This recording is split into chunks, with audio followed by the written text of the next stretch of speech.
Dans le nom de notre Seigneur Jésus. Je salue aussi nos frères qui nous suivent en direct. Pour moi, personnellement, je suis à ma 4e semaine d'intervention sur le thème qui est les principes de base pour une croissance spirituelle et une foi constante. Amen. Ok. J'ai envie de vous dire bonne fête d'indépendance, mais c'est pas bonne indépendance. Ok. Voilà, sur papier, on dit on est indépendant, mais dans la réalité, on est toujours dépendant. Voilà, c'est différent. Là, c'est ce que je fais, c'est que au juste. Bonne fête d'indépendance spirituelle. Très bien. Et là, on est libre bonne fois pour tous. Il ne faut pas faire des non, va tu viens. Ok. Vous savez, les lundis là, c'est bon de revenir encore sur ce qu'on a déjà vu. Je ne sais pas, c'est bon pas qui est en face de moi là, ou bien là juste derrière. C'est bon pas. Ah, ici ma bon pas. Et là, c'est déjà. Ok. Donc, les juste, on va faire un petit résumé de ce qu'on a vu la semaine précédente. On s'était arrêté sur quoi? Qui se souvient? Mais avant ça, on va d'abord prier. Voilà, on ne peut pas faire quelque chose dans la maison de Dieu sans prier. Donc, ce que je vais faire, Loi n'est pas là. Le responsable Loi, c'est normalement lui qui prie. Donc, je vais désigner quelqu'un qui va faire la prière. Comme toi, tu es à côté, viens en même temps, tu vas faire la prière. C'est pas de toi. Viens, tu vas prier. Donc, tu te tiens là, hein, et puis tu fais la prière, là, non dessus. Ça bouge pour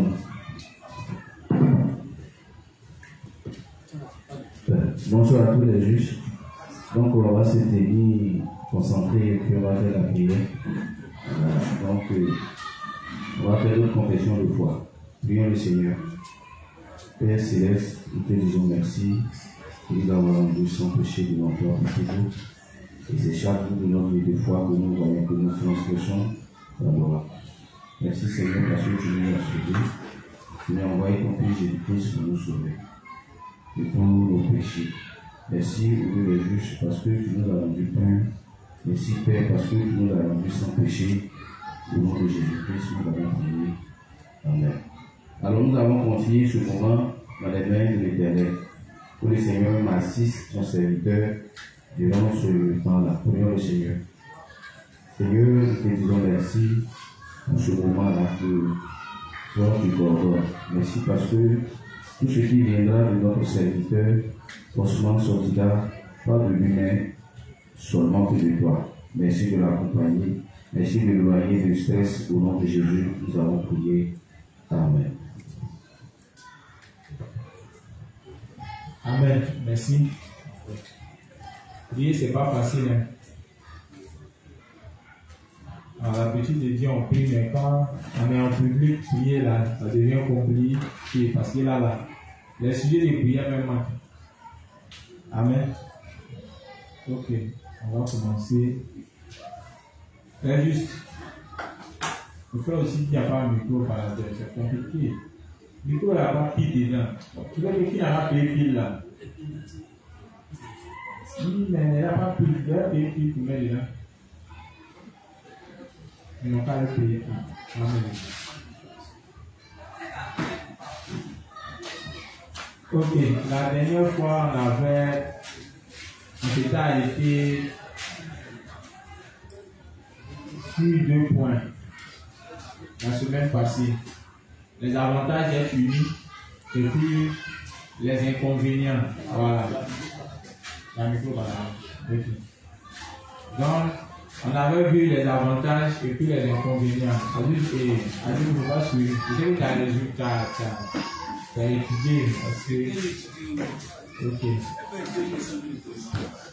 Donc, on a vu les avantages et les inconvénients. d'être unis à l'église et au sein et au serviteur. Amen. Voilà. Le thème que nous étudions là, il est très important pour tous les saints. Que tu sois dévancier, que tu sois un nouveau-né. Le thème qu'on est en train de traiter là, il est très important pour chacun de nous. Voilà pourquoi même les dévanciers vont reprendre ça dans les différentes zones. Parce que un saint qui ne connaît pas ses principes, sa vie de foi là, ça ne sera pas total. Il risque même de ne pas porter des fruits et à la fin finir par perdre la foi. Amen. Voilà. On a étudié le fait qu'on devait savoir ce qu'est l'église de Dieu. Parce que quand on est de nouveau, la première des choses que Dieu fait, c'est de nous confier à l'église. Amen. Voilà. C'est de nous confier à l'église. Amen. Voilà. Il y a beaucoup de raisons pour lesquelles Dieu nous confie à l'église. Mais l'église même auquel Dieu nous confie après notre nouvelle naissance là, est-ce que nous savons ce qu'est l'église de Dieu? Donc, il fallait pour nous savoir l'église là-même là, quelle est sa particularité. Amen. C'est dans ça, en étudiant, on a su que l'église dont on parle là, peut-être qu'on fasse très attention parce que il y a église et puis il y a église. Ou bien, voilà, dans la Bible, Dieu appelle par moment certains lieux de rassemblement les synagogues de Satan. Et puis par moment, il appelle aussi l'église de Dieu. Donc, en parlant de l'église, on doit savoir que il y a deux sortes d'églises. Il y a les synagogues de Satan, où le pasteur est pécheur, sa femme est pécheresse, les serviteurs sont des pécheurs, et toute l'assemblée sont des pécheurs. Amen.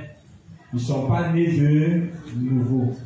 C'est là-bas pour la plupart d'entre nous, c'est là-bas nous étions. Amen. Tant bien même qu'on croyait en Jésus, on ne pouvait pas affirmer que nous étions saints et sans péché. Et chaque jour que Dieu fait, on faisait des prières de repentance pour expier tous nos péchés. Le révérend dit, ce n'est pas de cette église-là qu'on parle. Amen.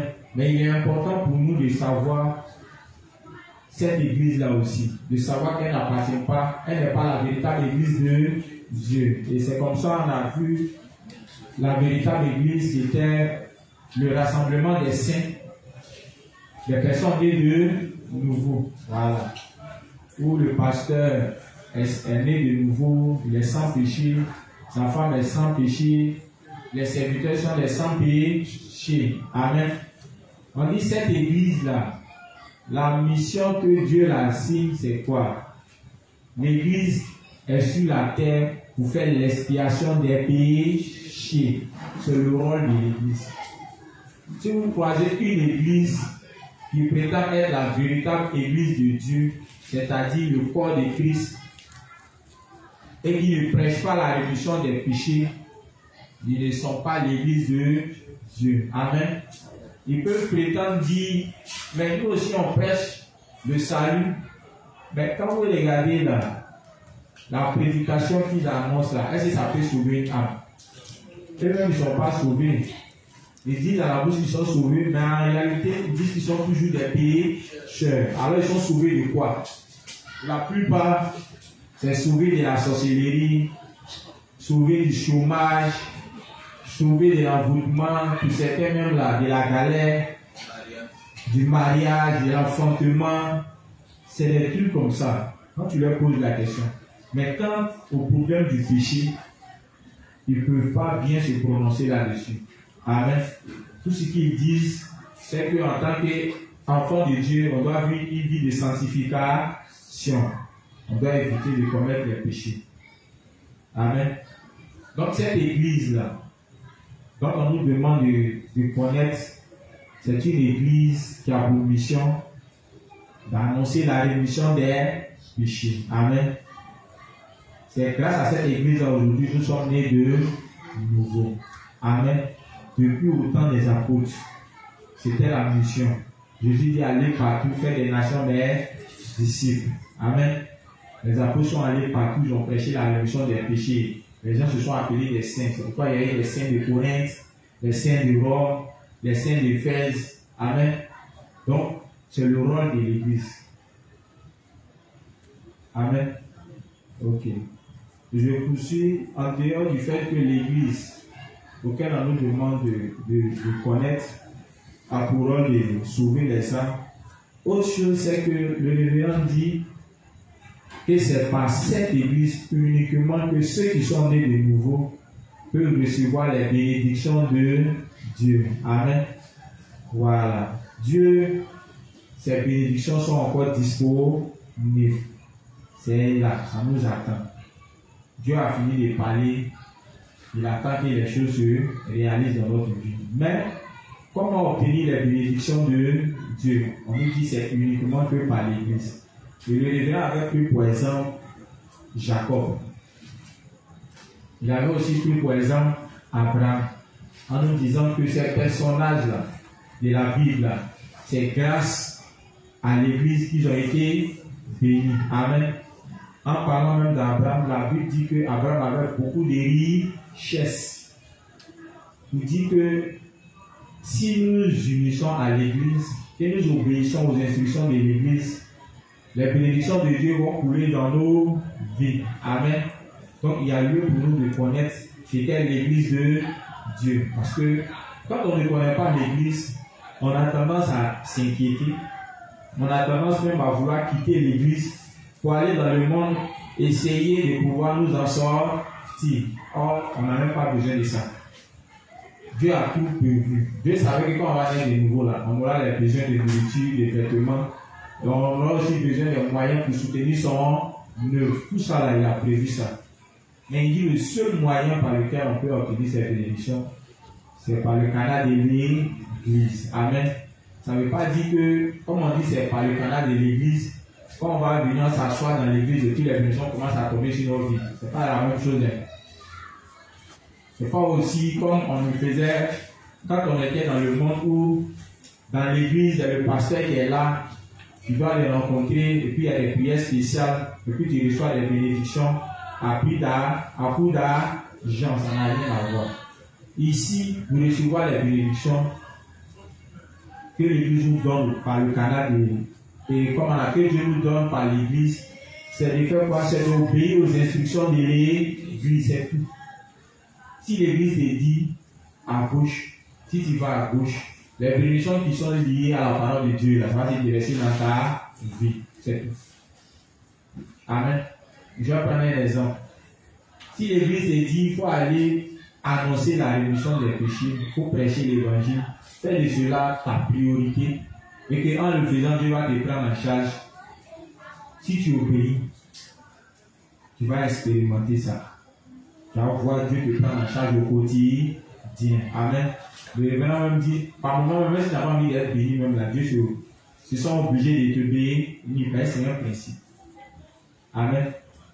Donc tout ça là, ça fait partie des informations qu'on doit savoir au sujet de l'Église. C'est par l'Église qu'on est béni. Donc on n'a même pas besoin de s'inquiéter. Aussi longtemps que nous demeurons dans l'Église. Tout ce qu'on nous demande de faire, c'est d'obéir aux instructions de nos dirigeants. Amen. Voilà. Ça n'a qu'à être chaud comment elle est juste. On ne fuit pas. Tout le monde est passé par là. Voilà. Si tu es juste, que ta vie de foi, c'est pas chaud, c'est qu'il faut revoir ta foi. Sinon, un vrai juste, sa vie de foi là, ça, sans cesse les difficultés, c'est sans cesse les épreuves. Le révérend dit c'est important parce que c'est par ce moyen-là que Dieu nous forme. Imagine quelqu'un qui a faim depuis le matin, n'a pas encore mangé. Imaginez sa prière. C'est une prière qui est sincère. Ou bien, il est très concentré quand il prie. Et puis il est bref. Seigneur, il est faim. Si tu fais rien, Seigneur, délice de quitter ce monde. Alors que tu m'as confié la mission qui est d'annoncer l'évangile. Tu vois, la prière est dans la volonté de Dieu. Mais vous-même là, vous êtes d'accord que quand ça va chez nous, quand nos affaires prospèrent, Tout s'asseoir pour prier, c'est compliqué. Je sais combien de fois on lutte pour prier. Vous mettre assis même là pour prier, n'a pas de force. C'est pas chaud. C'est que ça va. Sinon, quand c'est chaud, vous mettez une marche dans la rue, tu pries. Elle dit non, il n'y a pas l'occasion de prier parce que je suis tellement occupé. C'est que ça va. Sinon, quand c'est chaud, tu es dans la rue, tu marches, tu pries. Tu pries sans cesse. Imagine, on dit ta fille est hospitalisée. Elle est dans le coma. Et puis tu n'as rien. Et juste comme ça, il faut imaginer sa prière. Tu peux prier toute la journée. Chaque seconde, chaque minute. Quand il pense à la situation humanitaire, c'est sans cesse. Donc Dieu nous connaît. Voilà pourquoi il met sans cesse les difficultés au devant de nous. Pour qu'on puisse le solliciter sans cesse et puis expérimenter ses bénédictions. Amen. Ok. Donc on doit obéir aux instructions de l'Église pour être béni. J'avais dit autre chose, c'était quoi? Je parlais du. Je m'étais arrêté au niveau des bénédictions, ou bien je vais dire quelque chose d'autre. Autre chose, on a dit que celui qui s'oppose à l'Église, c'est ça, non? Voilà. Dieu l'envoie des souffrances. Voilà. Donc, on avait expliqué pour dire qu'on doit faire très attention. Nous-mêmes qui sommes là dans l'Église, on doit faire très attention à ne pas nous opposer à l'Église de Dieu, parce que ça peut arriver à n'importe quel moment. Voilà. Ça peut arriver à partir des liens, parce que en tant qu'être humain, on a notre ego, on a notre propre justice. Et quand notre justice est attaquée, automatiquement, ce genre d'attitude peut, voilà, ça peut se manifester dans notre vie. Donc, on doit faire très attention à ne pas nous opposer à l'Église. On doit savoir aussi que ceux qui s'opposent à l'Église, que ce soit nos parents, que ce soit des personnes qui nous entourent, qui veulent s'opposer à l'Église, en tant que saint, on doit savoir les conséquences qu'il y a derrière. Amen. Le révérend Dieu n'a pas besoin de faire par Dieu est la force, on n'a pas besoin de venir le tout. Laissez-le comme ça. Faites la prière, Seigneur, voici quelqu'un qui s'oppose à l'Église, occupe-toi de lui. Tu n'as pas besoin de faire par Amen. Pas faire comme nos parents là. Et tu frappes et tu as dit non. Voilà, il est Dieu, tu as mal parlé, il est Dieu, mais on vient te frapper. Mais c'est qu'il est Dieu là, il n'a pas force. Amen. Normalement, c'est lui qui doit descendre pour régler le problème. Parce que dans le monde là, il y a des lois. Tu ne vas pas y insulter ton Dieu qui a t'élevé et puis bon, tu vas le frapper. Ils vont te mettre en prison pour ça. Amen. Donc le Dieu lui-même qui descend venir intervenir. Donc le révérend Horacieux vous dit c'est Dieu lui-même qui se charge, voilà, de châtier ces personnes. Et Jésus attendait ça, non? Non, attends bien. Vous allez plutôt parler au juste. Amen. Voilà. Donc on avait parlé de ça. On avait aussi parlé de l'union à l'Église. Voilà. Le révérend aussi nous a expliqué ce que signifie être uni à l'Église, au sein et au serviteur. Il dit déjà, s'unir à l'Église, entrer dans l'Église, c'est d'abord reconnaître toute la parole qui est prêchée ici comme étant la vérité. Si tu ne crois pas, c'est que tu n'es pas encore entré dans l'Église. Il dit, tu peux être là, mais tu n'es pas encore entré dans l'Église. Amen. Donc, pour faire partie du corps du Christ, il faut croire que toutes les paroles qui sont enseignées dans l'Église est la vérité. En ce moment-là que tu es uni, tu es entré dans l'Église. Amen. Il dit être uni aussi, c'est participer à toutes les activités spirituelles. Ça, c'est être uni aussi à l'Église. Il dit être uni aussi, c'est accepter les décisions qui sont prises dans l'Église et puis suivre. Amen. Ça aussi, c'est être uni à l'Église. Amen. Il dit être uni aussi, c'est après le culte, c'est communier avec ses frères et sœurs. Il dit pour ceux qui n'ont pas l'habitude de le faire, tôt ou tard, ils finiront par quitter l'Église. Amen. Puis, autre chose, on avait aussi parlé des avantages. Voilà. C'est là que je vais vous interroger maintenant. J'ai voulu survoler d'abord. Et puis maintenant, on va arriver aux avantages. Les avantages d'être unis à l'Église. Qui peut me donner quelques avantages? Il faut donner le micro, quelques avantages d'être unis à l'Église. Oui. Bonsoir le Père. Bonsoir. Ce que j'ai retenu de l'enseignement, c'est qu'une personne qui va régulièrement à l'église est une devient personne spirituelle. Elle devient une personne qui aspire à la croissance spirituelle. Voilà. Et puis, on a dit aussi qu'il était l'importance de communion avec les prédécesseurs et les saints permet à notre foi de grandir. C'est ça.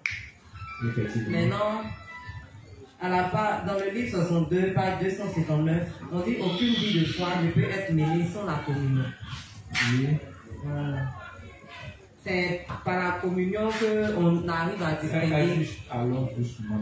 Quand tu donnes un principe, c'est vrai, tu as donné le titre, mais il faut nous expliquer un peu, voilà, ce qu'on a dit, qu'est-ce que toi-même tu comprends derrière ce principe. Hein? On dit parler avec les prédécesseurs et puis les frères saints permet à notre foi de grandir. Comment c'est possible? Il faut nous expliquer un peu. Bon, c'est possible dans la mesure où bon, vous parlez de la communion, mais... Communion, ouais, les titres ça donné là. Important de communier avec les prédécesseurs et les saints. Voilà. Donc, il est important de communier avec les frères et les saints. Vous avez dit qu'en communiant avec les frères et les saints, on finit d'abord par se connaître. Oui. Voilà. On finit aussi par... Bon, je ne sais pas la partie. Bon, ça permet... Ça grandit, non? Comment on peut faire? Bon, en restant en communion avec les frères, on restant unis à l'église et en portant foi à tout ce qui a été enseigné dans l'église par les prédécesseurs. C'est ça. En fait, c'est pas aussi compliqué. Nous-mêmes, là, par moment, on a déjà expérimenté ça. Mais, comme on ne sait pas comment c'est arrivé, ça fait que c'est difficile de pouvoir expliquer. Sinon, il sait qu'il y a beaucoup parmi nous ont au moins grandi un peu. Amen. Mais comme ils sont parvenus à grandir là, ils ne savent pas en fait. Voilà. Or, c'est le moment maintenant de savoir comment ça fonctionne. On dit la communion avec les prédécesseurs et puis les saints permet à notre foi de grandir. Amen. Voilà. Vous savez, généralement, quand il y a des réunions spirituelles, quand on vient, et puis les enseignements, c'est tout ça qui est la communion. Hein. Voilà. Pendant ces temps d'enseignement, tu as l'occasion au moins de poser des questions aux devanciers. Et les réponses qu'ils te donnent, ça te permet de faire quoi? De grandir. Parce qu'à partir de là, tu as eu au moins une information. Amen. Voilà. Et puis, il y a aussi des frères saints. Voilà. Qui ont aussi soit des questions ou bien qui ont expérimenté la vie de foi, qui ont par moment rendu témoignage. Donc, en sachant ça, tu vois que les informations au niveau des choses spirituelles là, tu vois que ça grandit. Mais il n'y a pas seulement les informations que tu reçois. Tu vois que désormais que tu as reçu ça, c'est en fonction de ça maintenant tu vas mener ta vie de foi. Tu vois un peu, non? Voilà. Tu prends un exemple. Un frère, par exemple, a eu un problème. Et puis, il s'est mis à prier constamment. Et puis, il a vu Dieu l'exaucer. Tu vois un peu, non? Donc, puisque tu as été là, alors que le frère parlait de ça, tu as vu que, donc c'est comme ça les choses fonctionnent. Et puis, du coup, il te dit que, bon, désormais, s'il y a un tel ou tel problème, je vais me mettre à prier comme le frère. Tu vois un peu, non? Donc, désormais, là, quand il y a un problème, qu'est-ce que tu fais? Tu fais comme le frère. Là, il te dit que, le frère a eu un problème, parce que c'est ce qu'il a fait. Il a prié, Dieu l'a exaucé. Donc, moi aussi, à partir d'aujourd'hui, là, s'il y a un problème, qu'est-ce que je vais faire? Tu vois un peu, non? On dit d'avoir la communion avec nos prédécesseurs. Généralement, on lit les Écritures, on ne comprend pas. On peut approcher les dévanciers. Et puis, tu vois que les dévanciers, ils te donnent les explications qu'il faut. Ça permet à ta compréhension des Écritures d'être encore plus claires, plus. Tu vois un peu, non? Voilà, plus approfondi. Ça, ça permet de grandir. Souvent aussi, là, tu vas faire des fronts avec certains frères, avec certains devanciers, alors que tu es nouveau, tu ne sais pas comment on débute un front. Parce qu'il y a beaucoup dans la réussite qui ne savent pas comment on débute un front. Ce qui fait que quand on leur dit, oui, c'est là qu'à prêcher, franchement, tout son corps se met à trembler. Et il a dit quoi? Il a commencé comment?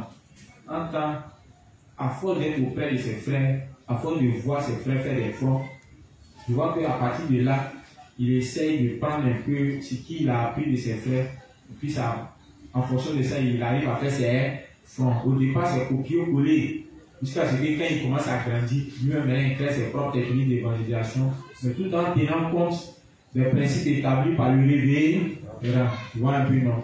Donc, quand on communie avec les frères saints, avec les dévanciers, on apprend d'eux. Tu vois un peu, non? On apprend des uns et des autres. Ce qui fait que notre foi grandit. Amen. Voilà. C'est comment ça fonctionne. Quelqu'un d'autre? On avait parlé de quoi encore? On dit de faire confiance à nos dirigeants spirituels. Ça permet à notre foi de faire quoi?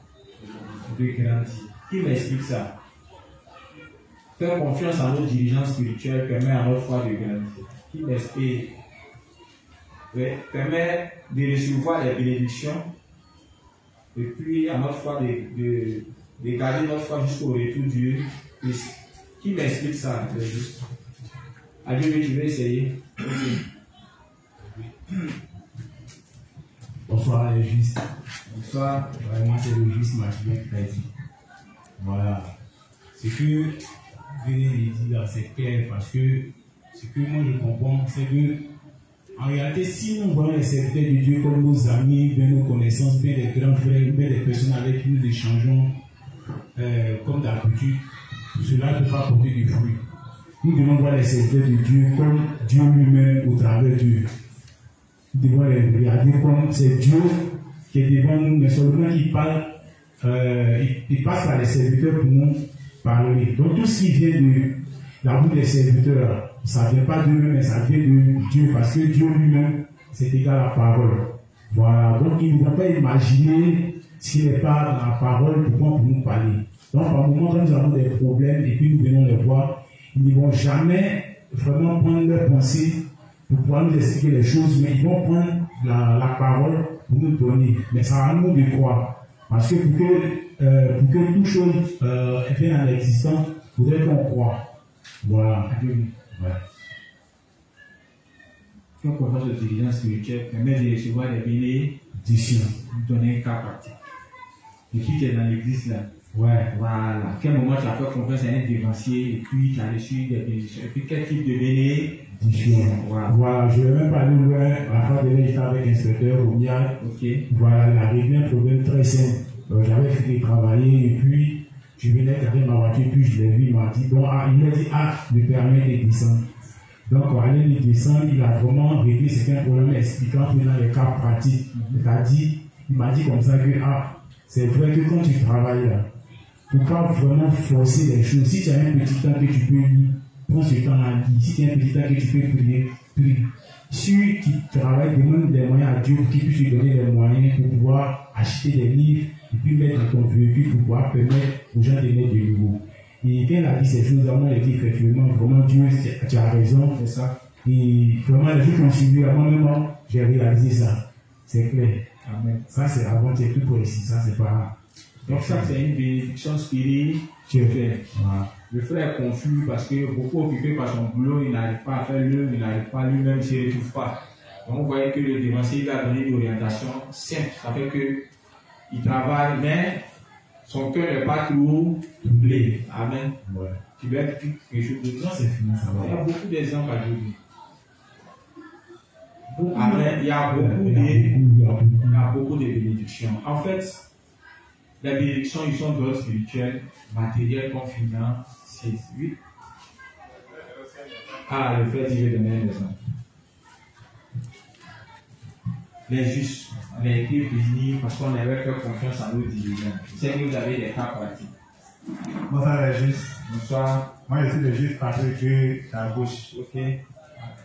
En fait, mon responsable à la gauche, c'est Reto Léon. C'est lui qui m'a apporté l'évangile. Il m'a apporté l'évangile et j'ai accepté. Bon, dans les premiers temps, nous on était déjà venus de l'égalisme, où le pasteur qui nous a envoyé là-bas, il travaille dans la même porte avec nous à la zone. et c'est servir de faire les responsables de la production. Et donc on a entendu l'évangile, vraiment, on a arrêté d'aller dans l'église. Voilà. Parce que on a vérifié par A plus B que vraiment l'évangile est vrai et que ce qui prêchait là-bas, ça ne rentrait plus dans notre contexte. Voilà. Et mon frère et moi, on a décidé vraiment de ne plus aller dans une église. Mais la chose est que, quand il a constaté qu'on ne partait plus régulièrement dans une église, il a dit si on ne veut plus aller dans une église, il va nous licencier du service. Puisque c'est par son canal que nous sommes partis. Il dit il va nous licencier. Et on était là, c'est là notre responsable de la zone a dit vous avez reçu l'évangile qui est la vérité. Croyez à cet évangile, priez Dieu, cherchez les volontés, vous allez voir. Lisez les livres que je vous ai donnés, cherchez à vous unir aux activités de l'église. Que toutes les études qu'il va prendre là-bas, d'autant plus, ça va même pas aboutir quelque part. Quand il n'était pas encore, il a envoyé un émissaire, c'est-à-dire quelqu'un pour toujours nous contacter pour arrêter de mettre à son église. Parce que quelqu'un est arrivé tout là-bas. Ce dernier a eu la possibilité de venir chaque fois nous embêter à la maison.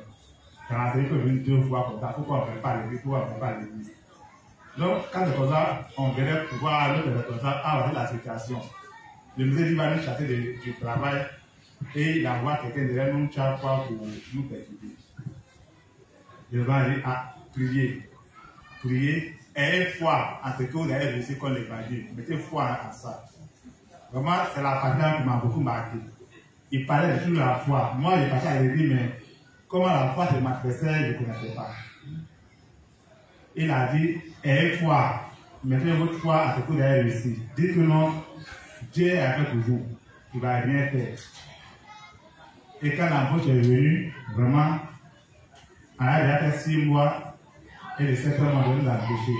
Il y avait une catégorie de personnes qui devaient être embauchées. Et nous qui venions d'arriver, on nous a associés à ces personnes-là. Et on a été embauchés. Et dans la lutte sur les papiers d'embauche, dans les signatures, mon petit frère et moi, on était les premières personnes à aller signer dans le grand bureau des boss. Et depuis ce jour, je dis, vous voyez, le Dieu des Dieux qu'on a réussi, ce n'est pas un petit Dieu. Et le pire des cas, même où Dieu a encore fait quelque chose de grand, le monsieur qui venait chaque fois nous perturber là, quand on a prié, on dit, ah Seigneur, fais le test de ce Seigneur qui ne vient plus nous voir. Il était embauché au port, venu nous voir au port. Il partait dans son village pour donner de l'argent à ses parents. À son retour, leur cas a fait accident. Ils ont reconnu le monsieur par son portable. Il est décédé. Il est décédé. C'est par son portable ils ont reconnu que non, ce monsieur-là, c'est un homme. Et là, il dit des ça, c'est un jeune ami pas avec. Il venait chaque fois il venait. Si, il pouvait venir 2 fois dans la semaine pour nous voir. Et quitte à en Amérique, il venait avec nous voir. Donc, on a mis en prière, ah Seigneur, fais le fait que tu étais là. Ils ont tenu conseil à l'église pour dire que non, il va les chasser. Et c'est lui qui a donné l'idée de nous chasser du travail. C'est lui qui a donné l'idée à nos grands postes de nous chasser du travail. Il dit s'ils ne viennent plus, il faut les faire partie du travail. C'est toi qui as donné le travail. Ça peut être bon malin. Donc il faut les faire partie. Et c'est la femme du pasteur qui a dit non, à le travail et puis les œuvres de Dieu, ça n'a rien à voir. Il faut laisser les enfants. S'ils veulent venir ici un jour, que Dieu lui-même touche leur cœur, ils vont venir. Il dit non, le monsieur a dit non. C'est le corps qui a donné le travail, il ne pas partir ici, il ne peut plus venir avec lui, on va les remplacer par d'autres personnes. Il a fait accident avec leur cas, le label là. Ils n'ont pas reconnu, c'est pas confortable. Donc c'est un peu pour que ça me fait aider avec lui. Ok, merci mon frère. Quand on est sur le point que faire confiance en nos dirigeants spirituels nous permet de recevoir des bénédictions. Amen. Amen. Voilà. On a fait confiance en nos dirigeants quand ils nous ont dit d'être venus aux différentes activités. Ça va nous aider à grandir. On a eu confiance, on s'est unis, on était toujours là. La bénédiction spirituelle est venue. Amen. Sinon, quand on rentrait ici, comme vous, on était tous des laïcs, hein, même un verset, on ne maîtrisait pas. Et puis, c'est à force de suivre les instructions de nos dirigeants, à force de les faire confiance, à force de suivre les exhortations pour le Dieu là, on est ce qu'on est. Amen. Mais il n'y a pas seulement que la bénédiction spirituelle, il y a aussi la bénédiction physique. Amen. Voilà. Il y a un coup sur l'économie qui est là. Pour ceux qui vont lire le coup sur l'économie, vous allez voir, le révérend donne le conseil en rapport avec ce que la Bible nous enseigne. Normalement, un juste doit faire des amis avec des richesses injustes, c'est-à-dire on doit aller chercher l'argent et puis aller sauver les âmes. Donc on veut entreprendre, ainsi l'esprit dans lequel on doit entreprendre. Quand tu veux faire ton activité, dis-toi que Dieu t'envoie d'aller chercher l'argent pour venir sauver les âmes. Donc notre activité, là, si on veut que ça prospère, derrière là, ça doit être à titre évangélique, ça doit être pour sauver les âmes. Si on fait confiance au révérend, si on fait confiance au serviteur qui nous exhorte à le faire, même si l'argent a fini, Dieu va nous donner encore. Parce qu'on a utilisé cet argent-là pour des bonnes œuvres. Mais par moments, on a peur. On a peur. Très peur. Parce que Dieu, avant de te donner, c'est qu'il te montre. Donc, quand on est là, même là, quand il te dit encore vous donner, comme ton cœur passe. C'est ce qu'il a montré à Abraham. Imagine à quel âge Abraham a eu enfant. Sarah. L'enfant, hein. Même elle ne pouvait pas imaginer qu'elle va avoir l'argent. Et comme elle appelle, elle va avoir un enfant. Et puis, c'est là, et puis il dit, bon, prends cet enfant pour le sacrifier. Si il était à la place d'Abraham, est-ce que vous allez sacrifier l'enfant?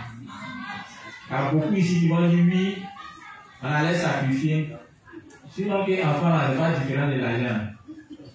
Quand il nous dit de prendre l'argent qu'il nous a donné, là, est-ce qu'on est prêt? On n'est pas prêt. Alors, si on fait confiance à Dieu, si on donne sans avoir peur de notre avenir, Dieu va forcément nous payer. Amen. Généralement, bon, c'est quand tu penses que de la manière que tu as obtenu l'argent, c'est par tes propres moyens, c'est là que tu as peur de donner. Tu n'as pas tes mains dans la tête que c'est Dieu qui t'a donné. Tu n'as pas peur. Parce que si c'est réellement Dieu, c'est que tu as dû faire quelque chose qui l'a poussé à te donner. Et ces choses, tu dois continuer toujours. Mais quand on ne sait pas où c'est quitté là, bon, c'est compréhensif. Amen. Donc, le révérend nous exhorte à soutenir l'œuvre avec nos biens matériels. Il dit si on le fait, on sera béni en retour. Amen. Donc, n'ayons pas peur. Dans les promesses de dons, il y a les offrandes qui sont là. Il y a le soutien même à l'égard de nos frères et sœurs. Quand on dit de soutenir les frères et sœurs avec notre argent, tout ça là apporte la bénédiction dans nos vies. Amen. On a fait l'expérience. Donc, on n'a pas peur de dire au juste de le faire. Si tu crois que c'est faux, bon. Ce qui fait que dans l'église, il y a certains qui sont bénis et il y a d'autres qui ne sont pas bénis. Par moment, Dieu nous teste et puis nous donne ses bénédictions pour voir comment on va l'utiliser. L'obéissance est dans tous les domaines. Même au niveau de nos biens qu'il nous donne, il y a des principes qui nous enseignent comment l'utiliser. Si tu utilises mal, c'est pareil. L'évangélisation aussi, c'est pareil. Il y a des instructions qui nous sont données sur comment évangéliser.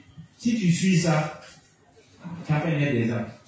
Même si tu es un fourrier, il faut suivre ça seulement. Il y a des juifs qui pensent que bon, quand les évangélisés viennent évangéliser, on a tendance à tourner autour du pot, à sonder. Ça, c'est trop. C'est trop long même. Dès qu'il vient te poser une question, une fois qu'il a bloqué, c'est dit que le front il a gagné. Là, c'est un front, c'est venu bloquer quelqu'un. Un front, c'est pas bloquer quelqu'un. Amen. Les âmes sont comme des malades. C'est des patients. On doit savoir quel est leur problème. Donc, on sonde pour voir qu'est-ce qu'il prend en quoi. Qu'est-ce qui fait qu'il est toujours payé cher. Donc, tout ce travail qu'on est en train de faire, c'est sonder pour voir Quand tu finis, maintenant tu mets ton système de travail en place. Il y a le projet des pasteurs là, le projet de l'église. Tout est dedans. Amen. Comment on fait un front? Mais comme nous-mêmes, dans notre manière de faire les choses, on met toujours de côté ce que l'église nous donne comme instruction. Donc, même si l'âme naît, ce n'est pas celui qui doit toujours la foi, à moins que cette âme-là s'attache à l'église de Dieu, pour que l'église reprenne le travail.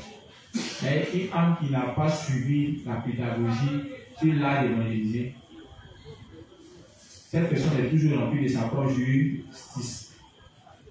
Amen. Il est né de nouveau, mais il continue de croire qu'on n'a pas péché. Il y a beaucoup d'âmes qui sont nées comme ça. Ils n'ont pas pris la peine de suffisamment labourer le champ de son cœur. Donc il est encore attaché aux œuvres. Il pense que quand on est juste, bon, c'est pas normal qu'on boit, c'est pas normal qu'on porte. Là, Dieu lui devient un pantalon. Tu vois un peu, non? Comment est juste que s'habiller quand petit venir à l'église. Bon. Et tout que, en tant que chrétien, il faut s'habiller correctement. Surtout quand il voit un dévancier, la portée patio. Et là, tu sais comment le dévancier a fait pour s'habiller. Peut-être c'est son trou qui est là. Maintenant, toi, tu le juges à cause du fait qu'il a apporté ça. Mais quel est le juger là? C'est pas mieux que tu as prié ou bien le faire un don de vêtements. C'est pas mieux. Mais c'est quand tu viens d'arriver, tu penses que c'est facile, qu'on peut tout avoir aussi facilement.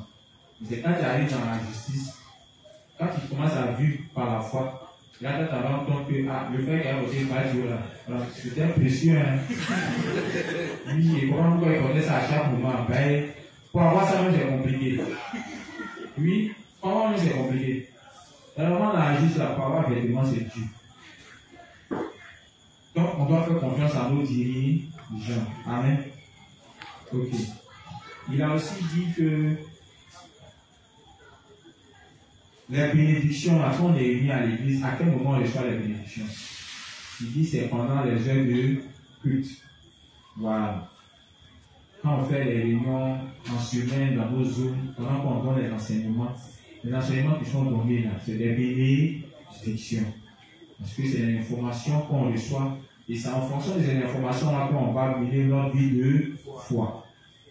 Sans ces informations-là, tu n'as pas de vie de foi. Tu n'as rien fait en commun. C'est ces informations-là qui nous permettent de séparer la chair de l'esprit. Si nous encore est de nouveau, on n'a encore jamais. On vit en fonction de notre ancienne manière de vivre qu'on avait avant de naître de nouveau. Donc c'est quand on est de nouveau, c'est quand on est unis à l'église, les informations qui découlent là. Voilà, ça c'est les bénédictions que Dieu commence à déverser sur notre vie. Ce qui fait que les choses anciennes maintenant passent, les choses sont devenues nouvelles, même une nouvelle vie. Amen. Donc pendant cette période-là, il y a des enseignements qui sont donnés. Il dit ces enseignements et comme à ces bénédictions-là même à tout par moment, de soigner nos plaies, les blessures de nos cœurs, n'est-ce pas? Voilà. Par moment tu viens à l'église, comme le frère Adjobé a rendu son témoignage. Tu viens, mais tu n'as pas la paix du cœur parce que tu sens qu'il y a un vide. Tu sens que tu ne fais pas l'œuvre de Dieu parce que tu es occupé avec ton boulot. Le Saint-Esprit aussi te rappelle que ce que tu es en train de faire, c'est pas bon. Donc, c'est vrai, tu as l'argent, mais tu es triste. Donc, c'est quand tu vas venir à l'église, peut-être poussé par le Saint-Esprit, un dévancier peut donner un enseignement qui va dans le sens de ton problème. Et puis, comme l'inspecteur a fait, il va t'expliquer comment, en dépit de ton travail, tu peux arriver avec une stratégie qui va te permettre au moins de faire les œuvres spirituelles, et puis tu te sens déchargé. Et voilà. Mais si tu ne peux pas venir à l'église, tu ne peux pas recevoir une telle bénédiction. Amen. Il y a d'autres aussi là. Chaque jour que Dieu fait, ils sont liés par des vices. Le principe nous dit de renoncer. Oui, il a envie de renoncer, mais c'est compliqué. Imaginez quelqu'un qui a l'habitude de se masturber. C'est compliqué. Comment le dire, c'est compliqué. Surtout quand tu vas arrêter, c'est là que ça devient compliqué. Parce que tu as dit hier qu'il n'est plus fait. Mais c'est quand tu finis de faire que tu te rends compte que tu viens de faire. Et c'est là où tu deviens triste. S'il y a pas un dévancier qui vient t'enseigner sur la nature humaine, tu es capable de faire la foi. Et au fur et à mesure qu'on grandit même dans la foi, ça devient encore plus intense. Ça devient encore plus intense. Ta chair même, là, tu es dégoûté. Quand Paul parle dans Romains 7, 14, Romains c'est du Dieu. Misérable que je suis, qui me délivrera de ce corps de mort. On n'a pas encore fini de se connaître. Chaque jour que Dieu fait, on découvre qui on est. Amen. Mais c'est pas facile. Tu luttes jusqu'à un moment même là. Tout ton être qui commence à déprimer. Donc il faut des enseignements qui vont te remonter le moral, qui vont t'amener à cesser de te culpabiliser. Ça c'est quand tu veux faire les choses par ta propre force là. Et là ça devient un fardeau. On ne renonce pas par nos propres forces. Voilà. Il faut laisser ça comme ça. C'est ce que tu es. C'est pourquoi il dit toujours, la nouvelle confession de foi qui est donnée là, c'est tout le bienvenu. Le Saint-Esprit sait ce qu'il fait. Voilà. C'est dans ce courant dans ces derniers temps là, vraiment la chair des justes souffre. Oui, la chair des justes souffre. Qui est dérangé souffre dans la chair, ce n'est pas les plus petits qui seront épargnés. Donc il sait ce que, voilà, vous vivez. Parce que moi aussi là, je souffre. Amen. Donc, on doit comprendre ça comme ça. Pendant les heures de culte, c'est là que les bénédictions tombent. Il y a aussi les difficultés. Voilà. Les gens disent à force de lutter tellement avec les difficultés aussi, par moment aussi là, on commence à déprimer, mais on commence à être découragé. D'autres pensent que c'est parce que Dieu ne les aime pas. Dieu nous aime. Le révérend dit, si on veut voir si Dieu nous aime vraiment, on n'a qu'à regarder à sa parole. Mais si on veut regarder à nos circonstances, on va penser que Dieu ne nous aime pas. Ah, Dieu ne t'aime pas, il a l'air mourir pour tes péchés. Dieu nous aime. Mais de la manière on traite nos enfants afin de les permettre d'avoir un avenir meilleur, comme ça aussi Dieu nous traite. Toutes les souffrances par lesquelles il nous fait passer là, c'est dans le but de nous accorder une vie meilleure. Est-ce que vous savez ça? C'est plus tard quand tu grandis, tu te rends compte que, mais toutes ces étapes-là, franchement, tu as envie de revivre ça. Oui, tu as envie de revivre ça. Les dévanciers n'aiment pas une vie aisée. Ça les fatigue. Oui, ils n'aiment pas. Parce que plus tu es à l'aise, tu commences à mourir spirituellement. Une vie de foi doit être une vie qui est remplie de difficultés, sans écho. Un fini, l'autre vient encore. Un fini, l'autre vient. Et puis, pour chaque difficulté, tu relèves le défi. En fait, c'est ça qui rend la vie de foi intéressante. La vie même là, c'est ça même qui la rend intéressante. Amen. Une vie où il n'y a pas de difficulté, tu vois que tu commences à t'ennuyer même. Tu vas regarder là pour l'argent là. Il quitte ici, il va aller manger un plat en Chine pour qu'il s'ennuie. Oui, il s'ennuie. À quitter ici encore, il va aller manger un plat en Chine pour qu'il désire. Le vide du cœur veut le tuer. Amen. Or, quelqu'un qui souffre, ces choses-là ne traversent pas la tête. Lui vit au jour. Quand il finit les grands problèmes, qu'il voit qu'il est sorti des gens, quand il respire un peu, une fois il voit la grâce de Dieu, et puis il continue encore. Or, l'autre, ce n'est pas le cas. Les justes, on avait aussi parlé de toujours les avantages. Hein. On dit l'Église nous permet d'obtenir la sagesse qui nous permet de vivre dans le monde. La sagesse. L'Église nous permet d'acquérir de la sagesse. Amen. Un exemple de sagesse. Les justes. L'Église nous permet d'acquérir de la sagesse. Je vais donner un exemple. L'Église nous enseigne comment nous habiller. Oui. C'est une sagesse. Parce qu'on ne sait pas comment s'habiller. L'Église nous dit de bien nous habiller dans l'Église et en dehors de l'Église. Ce qui fait que nous, les justes, quand on se retrouve dans le monde, on peut s'habiller correctement. Depuis les venus, j'allais vient juste à faire truc. Tout ce qui a fait truc là, quand on a commencé à grandir, ils vont enlever. Tout bien. Les amis qui viennent juste ici, là, en plus de l'air. On ne parle pas. On ne peut pas le crier dessus. Mais lui-même, là, à force de répéter les principes sur notre manière de nous habiller, lui-même finit par enlever il faut la côté. Mais jamais venu vers quelqu'un qui dit, frère, ça, on ne peut pas faire ici, il faut qu'il te donne là. On ne fait pas ça ici. C'est pourquoi les principes, on appelle ça sans cesse. Amen. Et tout ça là, tu vois que quand on est en société, on se sent à l'aise. Voilà, contrairement aux jeunes de maintenant, qui veulent faire l'os. Mais il sent que là, faire des PD, là, ça commence à prendre des ampleurs. Avec tous les enfants, on est à chez nous. C'est comme ça, un peu, ils vont devenir des femmes. Amen. Un autre principe encore qui fait référence à la sagesse, en matière d'activité, l'Église ne veut pas faire d'activité qui blesse nos consciences, ou bien qui enfreint les lois de ce monde. Donc, un juste ne se verra pas en train de vendre drogue. Non. Amen. Ça ne se fait pas. Les plus où la police peut nous attraper, même pour ceux qui conduisent, je vais donner des exemples ici. L'Église nous enseigne, le révérend dit, un saint qui conduit, il doit respecter le code de la route. Il doit lui-même là, se protéger, il doit protéger les alliés, il doit prier même pour mettre dessus. Donc imagine, pour quelqu'un qui suit ses instructions, quand il conduit sur la route, sa conduite sera comment? C'est une conduite qui est bien droite, qui n'enfreint pas les lois de ce monde. Amen. L'Église va nous dire aussi que on doit se soumettre aux lois de ce monde. Amen. Et puis il a donné pour exemple Jésus lui-même qui paye l'impôt à César.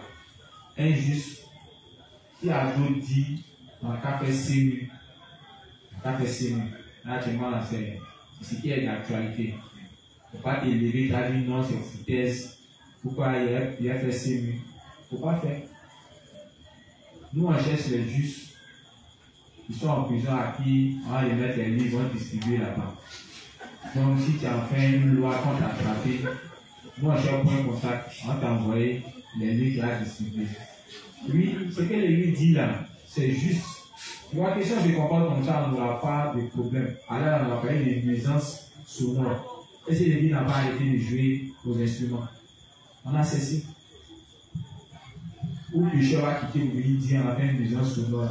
Lui-même il cherche, il ne vient pas. Mais on évite tout.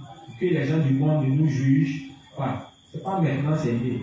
Autant les apôtres même, là, ça existait. Il dit de ne voir à personne.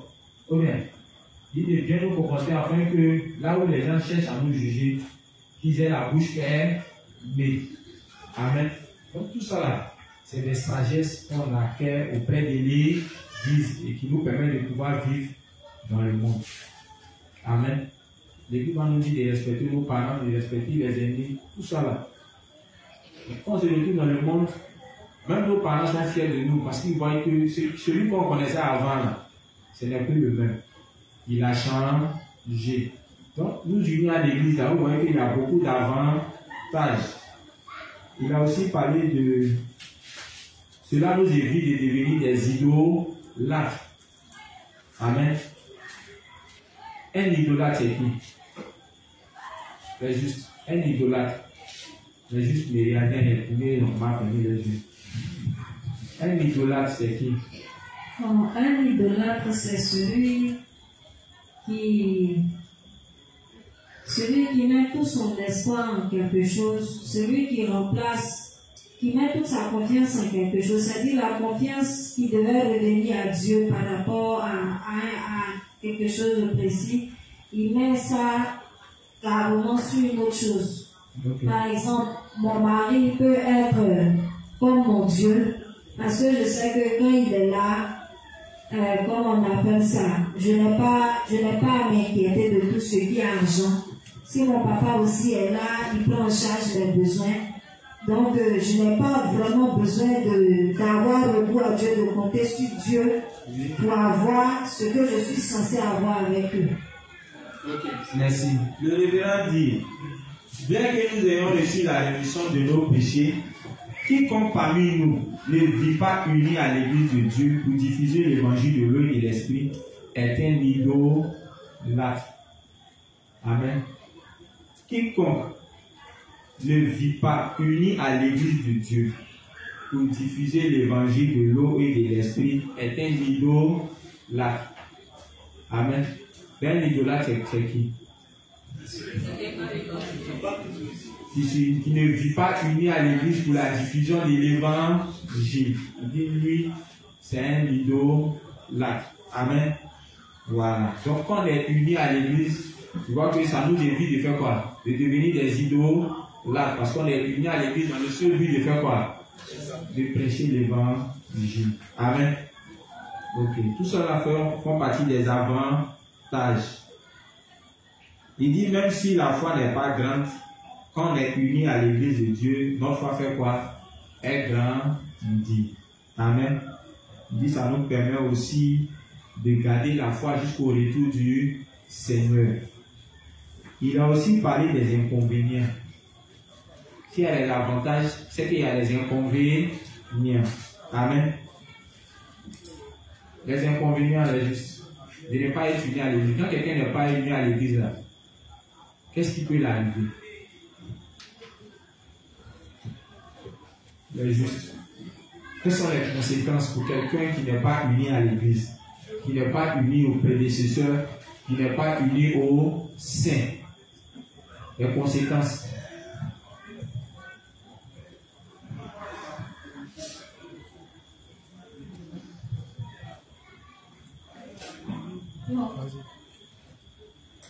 Ce que moi je vois d'abord comme conséquence, c'est qu'il ne peut pas avoir la conscience, il ne peut pas avoir la paix du cœur.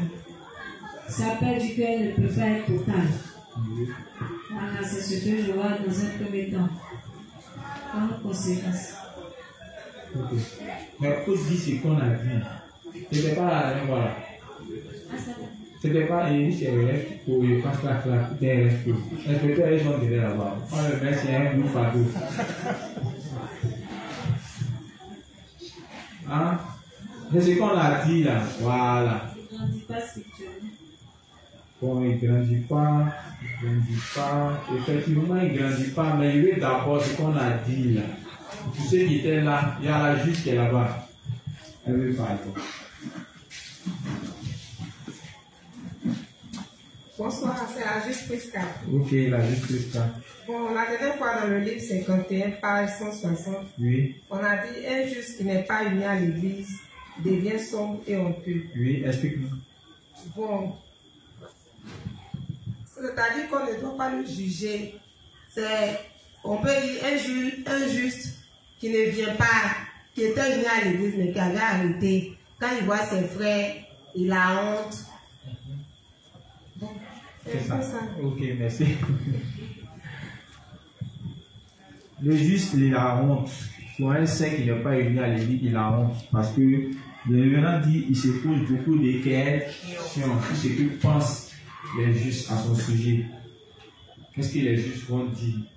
Que je ne suis plus uni à l'église, je ne prêche pas l'évangile, je suis hérétique. Vous voyez, non? C'est ces pensées-là qui font que le juste, là, il a du mal à venir à l'église. Quand il voit les saints, il se cache. Voilà. On dit aussi il devient sombre. Voilà. Physiquement, même quand tu vois les visages s'assombrit. Physiquement même. Ceux qui ont commencé à mourir spirituellement, quand il y a leur visage, ça commence à s'assombrir. Mais aussi spirituellement, ils commencent à progressivement perdre la foi. Amen. Voilà. La lumière du Saint-Esprit commence à disparaître progressivement. J'avais pris l'exemple d'un saint. Voilà. Et Kobo avait décidé d'aller voir avec le responsable Mélès. Quand Kobo est arrivé dans sa zone, il a dit à Kobo qu'il n'est pas là. Et il est sorti. Malheureusement, le chemin que Kobo a emprunté me laisse de retour là. Lui, il ne savait pas, j'ai dit qu'ils sont partis. Ils l'ont fait croisement. Donc, parce qu'il avait tellement honte. En temps, on n'a pas besoin d'avoir honte de son frère. Ou bien, si vous voyez qu'il commence à avoir honte comme ça, c'est parce qu'il se pose beaucoup de questions. Qu'est-ce que les justes pensent de lui? C'est pourquoi j'avais dit la dernière fois, vu que le révérend déjà nous donne de l'information sur l'attitude de ces personnes-là, vu que ces personnes-là, ils se posent beaucoup de questions sur ce qu'on pense d'eux, quand on les voit là, voilà, essayons de les mettre en confiance. Pour que les pensées qu'ils ont de nous là, faudrait que ça disparaisse, reste dans leur tête. Amen. Sans oublier que aussi, maintenant qu'on connaît le fondement de leurs problèmes, on doit aussi prier, voilà, pour que Dieu les aide à pouvoir évacuer ces gens de pensée. Nous, on fait quoi avec toi? Nous tous, on est faibles. Ou bien, nous tous, on est faibles. Nous tous aussi, là, par moment même, là, on a des difficultés à venir à l'église. Venir à l'église, c'est pas une chose facile, hein. C'est difficile. C'est pourquoi, sans cesse, on demande l'aide à Dieu. Il y a des jours où tu n'as pas envie de venir à l'église. Il y a des jours où le problème aussi, là, fait que l'église même, là, tu oublies que tu existes. Tellement tu cherches à résoudre ce problème. Donc, le réveil dit par moment, on s'éloigne, par moment aussi, on les vient. Donc, si pour toi ça a mis du temps, nous on comprend. Mais les justes, par moment, quand ils voient un tel frère, au lieu de l'aider, au lieu de prier pour lui, ils ont tendance à le juger. Ils le pointent du doigt. Amen. Ils commencent à le traiter d'hérétique. On ne fait pas ça. Amen. Si vous faites ça, ça va l'éloigner encore plus. On ne doit pas faire ça. Mener la vie de foi, c'est difficile. Donc, comprenez ceux qui, par moment, traînent en chemin. Ou bien ceux qui veulent fuir. Au temps de Moïse, il y a des gens qui voulaient retourner en Égypte. Quand c'était chaud là, ils disaient à Moïse, mais tiens, où on s'en va là? Nous-mêmes, quand on était en Égypte, on mangeait là-bas des concombres et autres. Même si on était esclaves, mais au moins là, c'était pas comme ici. Donc, ce qui veut dire que c'est pas facile. Amen. Voilà. Donc, on doit les aider. Mais on retient ceci. Si c'est arrivé, c'est dû au fait qu'ils ne sont pas unis à l'église. Donc, pour ne pas tomber dans les mêmes situations que on doit s'unir à l'église. Plus on est unis à l'église, notre visage brille. Amen. Notre âme est bien nourrie et spirituellement, elle est bien portante comme physiquement. Mais quand on s'éloigne, ça devient compliqué. Tu peux être présent. Tu peux être présent physiquement. Et puis, avoir cette même attitude que quelqu'un qui n'est pas uni à l'église. Il est dans l'église, mais c'est toujours lui. Franchement, il est dans son coin. Il a du mal même à communier avec ses frères. Alors qu'il les connaît bien, les justes aussi le connaissent. Il a causé rien eux. Mais c'est quelqu'un qui est toujours à part. Il a l'impression que les justes pensent des choses de lui. Si tu commences à avoir ces gens de pensée, c'est que tu n'es plus uni à l'église. À l'église ici, là. On ne cherche pas à aller pour les gens. Ou bien, on ne cherche même pas ça. Si tu as fait des erreurs, si par moment tu es tombé que l'église a su, l'église ne fait pas de ça un problème. Ceux qui veulent faire bélé, ils ne vont pas faire bélé. Et qui est sûr, comme la vie des fois, c'est chacun à son tour. Quand ça va arriver, eux aussi vont voir dedans. Mais généralement, c'est ceux qui peuvent faire bélé là. C'est eux, Dieu aussi les expose pour qu'ils apprennent à faire quoi? Voilà, à comprendre les autres et puis à prier pour eux. Sinon, les dévanciers que je connais, mes frères, les ouvriers que je connais, au contraire, même quand tu es repentant, quand tu reviens, on est pressé même de t'accueillir. Amen. On ne va pas garder en cœur ton problème. Tout ce qu'on recherche, c'est que tu sois repentant. Mais tu dis que tu es repentant, tu es là. Mais tu continues d'avoir des pensées du genre, dis ce qu'on pense de moi, dis ce qu'on pense de moi. Ça, c'est pas correct. Amen. Voilà, c'est pas correct. Ça montre que tu n'es pas uni véritablement à tes frères et sœurs. Amen. Ok. On dit qu'il y a possibilité aussi de perdre le salut. En parlant des inconvénients. Pour celui qui n'est pas uni à l'église de Dieu, il perd le salut. C'est pas possible. Déjà, même en parlant de nous unir à l'église, le révérend avait dit qu'il est impossible pour un saint de vivre seul en dehors de l'église. Il dit que ce n'est pas possible. Et quand on vient ici en parlant des inconvénients, il nous dit qu'un saint qui n'est pas uni à l'église finit tôt ou tard par perdre la foi. C'est juste. Pourquoi il perd la foi alors qu'il n'est pas uni à l'église? Qu'est-ce qui fait qu'il perd la foi s'il n'est pas uni à l'église? Vous donnez un micro au juste. Qu'est-ce qui fait qu'il perd la foi? Comment tu as un micro, non? Oui. Qu'est-ce qui fait qu'un juif perd la foi s'il n'est pas uni à l'église?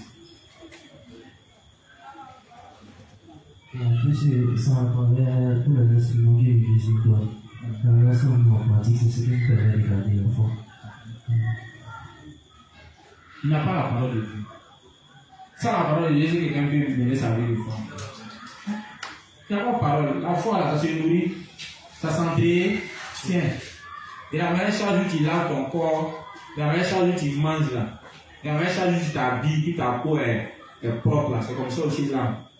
L'âme aussi on nourrit ça, on entretient ça. La nourriture de l'âme c'est quoi? Si tu n'as pas réuni la parole à quelqu'un, ça va. Dieu aussi ne parle pas en dehors de son église. Lui il a déjà donné sa vision des choses. Il dit, lui il parle au travers de ses serviteurs qui sont la véritable église de Dieu. S'il n'y a pas serviteur, s'il n'y a pas église, lui l'attend qu'un autre serviteur puisse le susciter quelque part. Mais les serviteurs sont là. La parole est disponible pour nourrir nos âmes, pour nous orienter, pour nous guider. Amen. Et puis toi, tu n'es pas ici. Tu es en dehors de l'église. C'est sûr que forcément, tes pensées vont se cogner quand tu as fini par perdre la foi. Tu ne peux pas garder la foi parce qu'il n'y a pas la parole, il n'y a pas la nourriture spirituelle. Amen.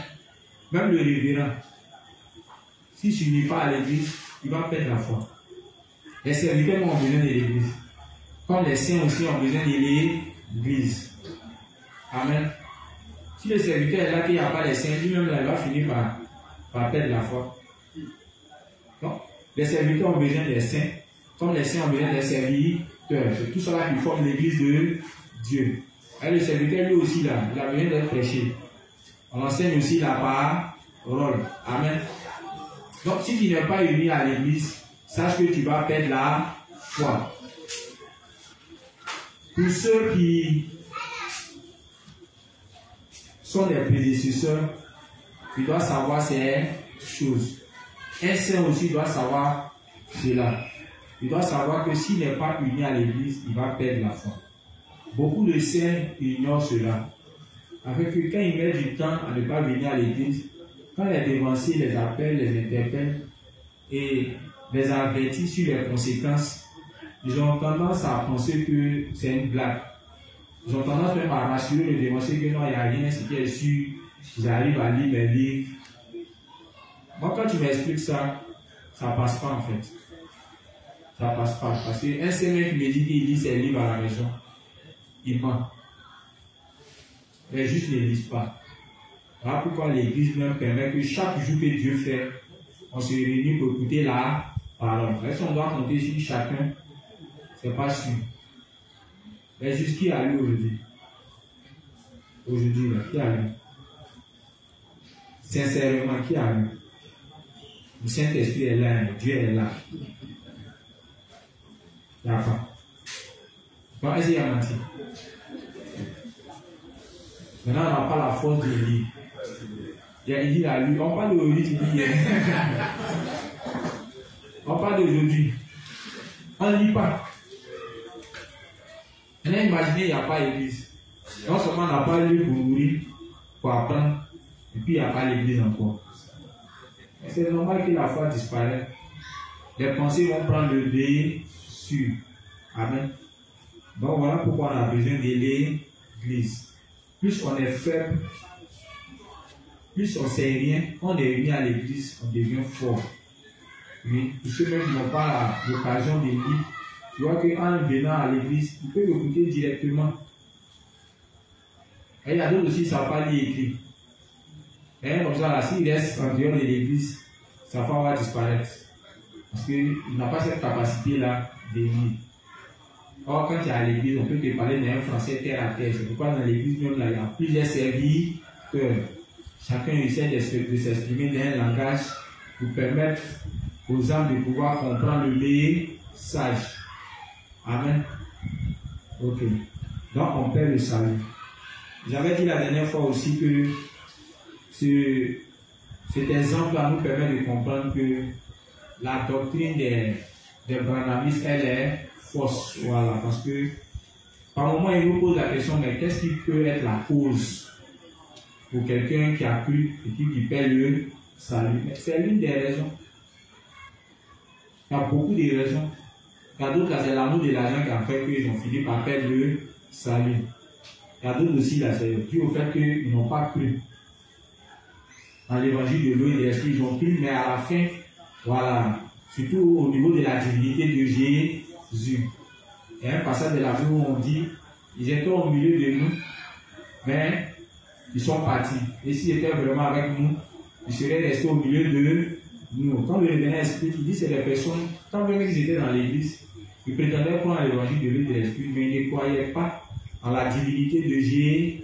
Ils ne croyaient pas que Jésus est Dieu. Donc ça peut être aussi la cause pour celui qui perd le salut. Donc il y a plusieurs raisons. Mais là, on nous parle du fait que quand on n'est pas unis à l'église, ça peut nous pousser à la mort spirituelle. Amen.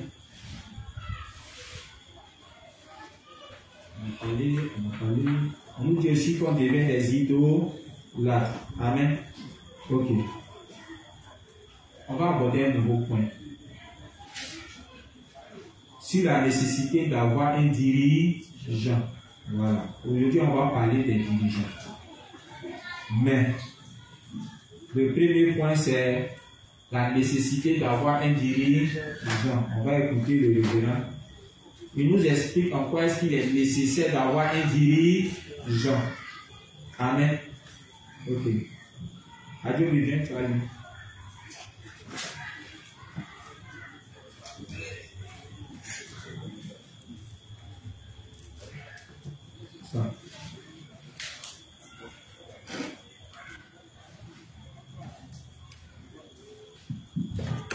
Sur la nécessité d'avoir un dirigeant. Oui. Livre 58, page 269, paragraphe 2, paragraphe 3.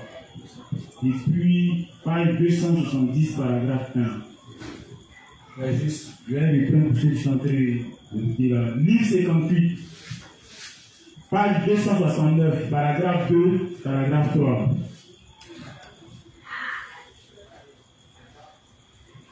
Page 270, paragraphe 1. Le premier point là, le révérend va nous expliquer pourquoi il est nécessaire d'avoir un dirigeant. Donc, on suit. Comme le montre cet exemple, la direction compte beaucoup. Oui.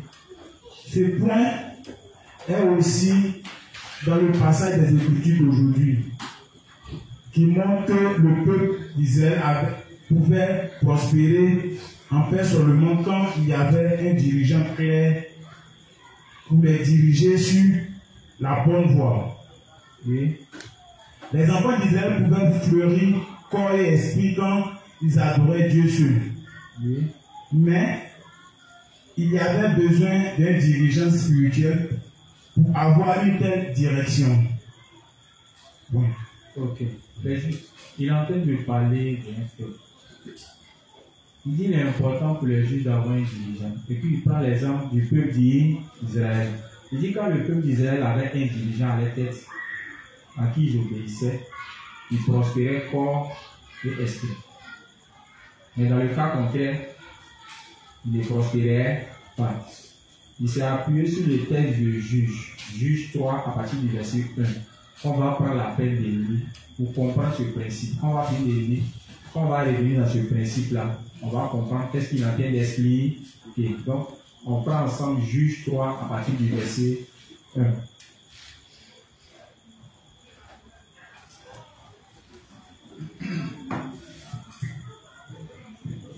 Juge 3, verset 1. Voici les nations que l'Éternel laissa éprouver par elle, Israël. Tous ceux qui n'avaient pas connu toutes les guerres de Canaan, ils voulaient seulement que les générations des enfants d'Israël connussent et apprissent la guerre. Ceux qui ne l'avaient pas connu auparavant. Ces nations étaient, les 5 princes des Philistins, tous les Cananéens, les Sidoniens et les Éviens qui habitaient les montagnes du Liban, depuis la montagne de Baal, Hermon, jusqu'à l'entrée de Hamath. Ces nations servirent à mettre Israël à l'épreuve, afin que l'Éternel, s'ils obéiraient au commandement qu'il avait prescrit à leur père par Moïse. Les enfants d'Israël habitèrent au milieu des Cananéens. Donc les enfants d'Israël habitent au milieu des pécheurs, oui. Des Étiens, des Amoréens. Donc Dieu veut les mettre à l'épreuve. Hein. Il les dépose au milieu des pécheurs. C'est comme nous aujourd'hui, on est dans un monde où on est entouré des pécheurs. Ok. Des Phérésiens, des Éviens et des Jubusiens. Ils prirent leurs filles pour femmes. Ils donnèrent à leurs fils pour leurs propres filles. Le peuple d'Israël est en train de faire quoi? Ils prennent leurs filles qui sont des justes et puis ils les donnent à qui? Aux pécheurs en mariage. Amen. Il n'y a pas serviteur. Il fait ce qu'il veut. Oui. Et ils servirent leur Dieu. Ils ont commencé à adorer les dieux des pécheurs. Oui. Les enfants d'Israël firent ce qui déplaît à l'Éternel. Oui. Ils oubliaient l'Éternel et ils servirent les Baals et les idoles. Dieu fait exprès. Il a retiré ses serviteurs et puis il a laissé le peuple d'Israël seul pour voir si les lois qui ont été données par leur père, à savoir les serviteurs de Dieu, est-ce que seuls, sans dirigeants, vont continuer de suivre cela, ils vont continuer de mettre en pratique. Mais on remarque que ce n'est pas le cas. Amen. Oui. La colère de l'Éternel s'enflamma contre Israël. Oui. Et il les vendit entre les mains de Couchichan.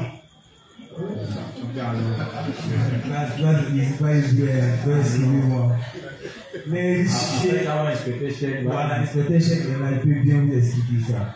Voilà, les riches Théatine, le roi de Mésopotamie. Et les enfants d'Israël furent asservis 8 ans à Couchan, à Richéatine. Voilà. Donc il n'y a pas serviteur, le peuple d'Israël a commencé à se livrer aux choses contraires aux volontés de Dieu. Ils ont commencé à adorer d'autres divinités, ils ont commencé à s'unir aux pécheurs, chose que Dieu a défendu au peuple d'Israël de pratiquer. Amen. Conséquence, ils ont été vendus comme esclaves pendant combien de temps? 8 ans. 8 ans. Continue. Les enfants d'Israël criaient à l'Éternel, et l'Éternel leur suscita un libérateur qui les délivra. Othniel, fils de Kénaz, frère cadet de Caleb. Oui, ça c'est le nom du serviteur. Hein. Dieu va susciter maintenant qui un serviteur. On va aller les délivrer. Oui. L'esprit de l'Éternel fut sur lui. Il devint juge en Israël. Et il partit pour la guerre. L'Éternel livra entre ses mains Couchan et Richataïm. Bon, je dis ça comme ça. Roi de Mésopotamie. Et sa main fut puissante contre Couchan. Le pays fut en repos pendant 40 ans. Donc, 8 ans, j'ai été quoi? Esclaves. Quand il n'y avait pas de serviteurs, quand Dieu a suscité un serviteur, ils ont été délivrés et le pays était en repos pendant combien de temps? 40 ans. 40 ans. Parce qu'il y a un serviteur. 40 ans. Aussi. Et Othniel, fils de Kénaz, mourut. Donc, le serviteur là, qui les a délivrés, il les a fait entrer dans le repos pendant 40 ans. Dit le serviteur, bon encore. Donc, il n'y a plus de serviteur. Regardez ce qui va arriver encore. Oui. Les enfants d'Israël firent encore ce qui déplaît à l'Éternel. Amen. Il n'y a pas serviteur. Le peuple d'Israël est tombé encore dans le péché. Amen. C'est le peuple d'Israël. Non, il veut qu'on comprenne que le peuple d'Israël, c'est nous. Voilà, pendant qu'on parle là, ne regardez pas au peuple d'Israël. Comme le révérend le dit sans cesse, quand une prédication est donnée, C'est le moment pour chacun de nous d'examiner. Est-ce que l'attitude qu'ils ont là, est-ce qu'on ne fait pas pareil? Continue. Les enfants d'Israël firent encore ce qui plaît à l'Éternel. Et l'Éternel fortifia Églon, roi des Moab, contre Israël, parce qu'ils avaient fait ce qui déplaît à l'Éternel. Églon réunit à lui les fils d'Amon et les Amalécites, pardon. Et il se mit en marche. Il battit Israël et il s'emparait de la ville des palmiers. Et les enfants d'Israël furent asservis 18 ans à Églon, roi des Moab. 18 ans encore. Après 8 ans, 18 ans, oui. Les enfants d'Israël criaient à l'Éternel. Et l'Éternel suscita un libérateur. Éhu, fils de Guéra, Benjamin, qui ne se servait pas de la main droite. Les enfants d'Israël envoyèrent par lui un présent à Églon, roi des Moab. Éhu se fit une épée à deux tranchants, longue d'une coudée, et il saignit sous ses vêtements au côté droit. Il offrit le présent à Églon, roi des Moab. Or, Églon était un homme très grand. Lorsqu'il eut achevé d'offrir le présent, il renvoya les gens qui l'avaient apporté. Il revient lui-même depuis les carrières près de Gilgal, et il dit: Ô roi, il y a quelque chose de secret à te dire. Le roi dit: silence. Et tous ceux qui étaient auprès de lui sortirent. Et Ehud l'apporta comme il était assis seul dans sa chambre d'été. Et il dit: j'ai une parole de Dieu pour toi. Et Églon se leva de son siège. Alors Ehud avança la main gauche, tira l'épée de son côté droit et lui enfonça dans le ventre. La poignée même entra après la lame, et la graisse se referma autour de la lame, car il ne retira pas du ventre l'épée qui sortit par derrière. Et au sortit par le portique, ferma sur lui les portes de la chambre haute et tira le verrou.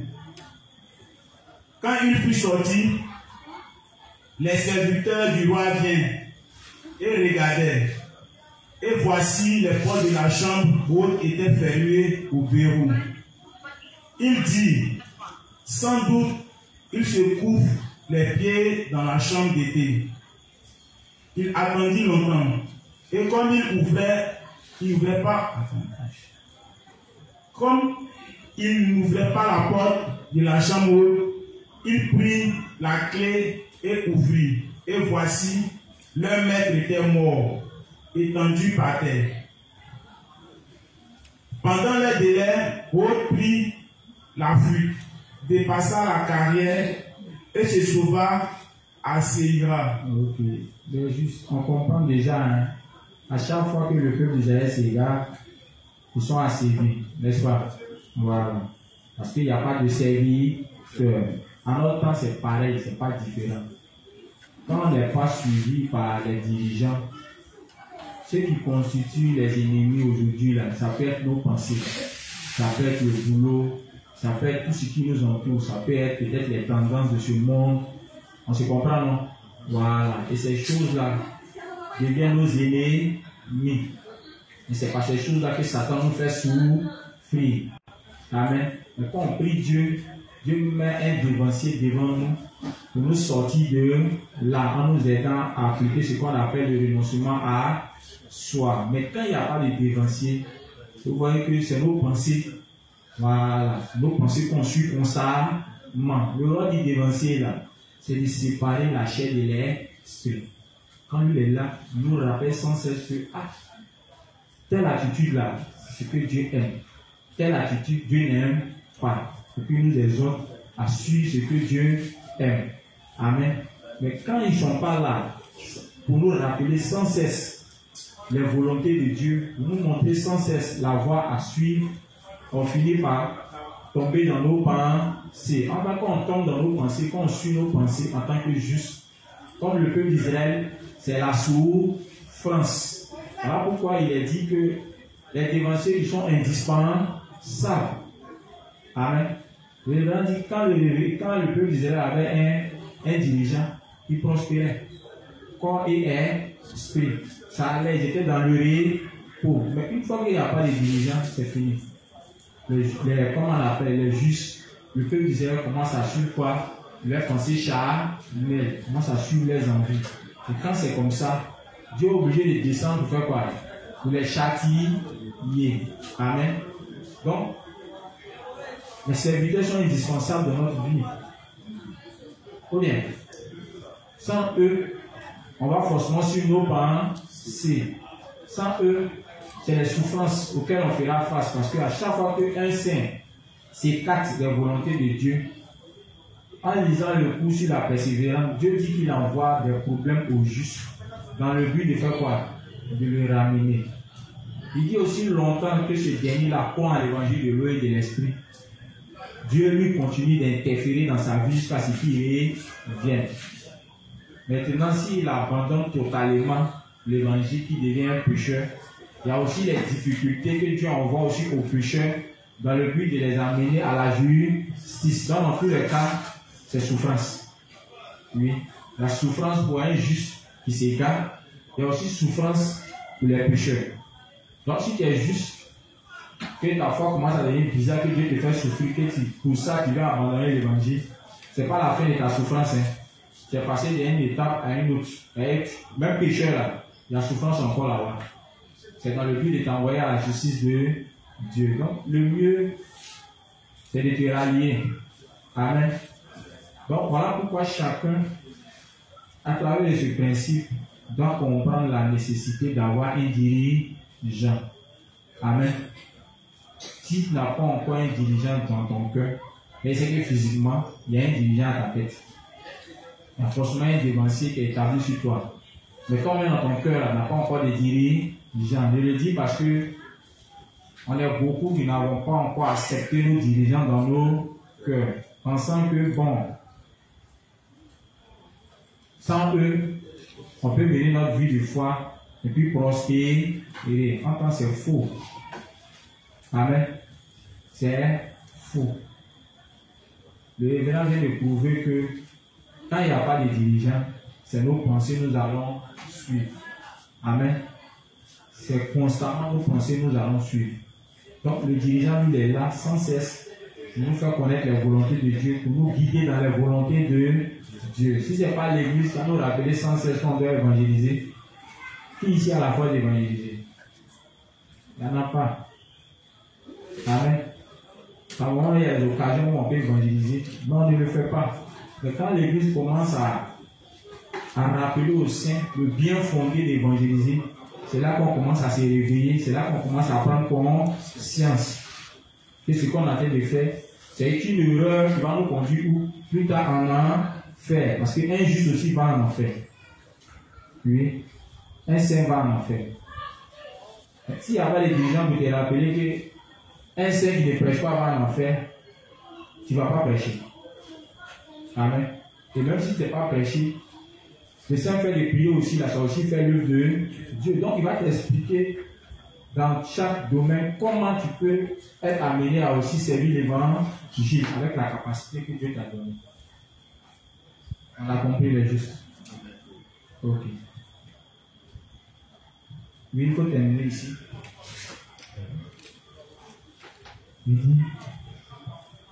C'est un enseignement saint bibliquement. Oui.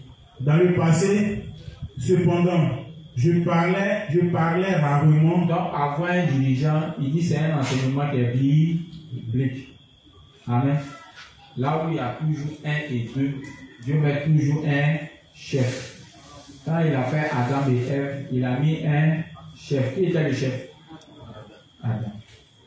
Voilà pourquoi dans Romains il dit quoi? Par un seul le péché est entré dans le monde. C'est pas ça? Voilà, parce que les deux sont devenus comment? Une seule chair. C'est à Adam il a confié le jardin. C'est à Adam qui était le premier à venir sur la terre. Ève a suivi après. Donc Ève était guidée par qui? Par Adam. C'est Adam qui était censé veiller sur Ève. Mais lui aussi il a commis l'erreur de suivre les pensées d'Ève. Ce qu'un dirigeant ne doit pas faire. Amen. Voilà. Oui, poursuis. Je parlais rarement de la direction de l'Église. Comme je me sentais mal à l'aise pour parler du sujet, puisque je suis moi-même le dirigeant de notre Église. Le révérend dit, il y a un moment donné, dans l'Église, il était difficile pour lui de parler de ce sujet-là, à savoir les dirigeants. Il dit, on doit savoir que les dirigeants sont importants. Mais il dit, en ce temps-là, dans l'Église, il avait du mal à parler de ça, puisqu'il était lui-même le dirigeant. C'était comme s'il voulait amener les saints à se soumettre à lui. Il n'a pas tort, hein. Voilà. Parce que nous, en tant que dirigeants, parler même de ce sujet-là, c'est un peu compliqué. Vous voyez un peu, non? Voilà. Certains le comprennent mal.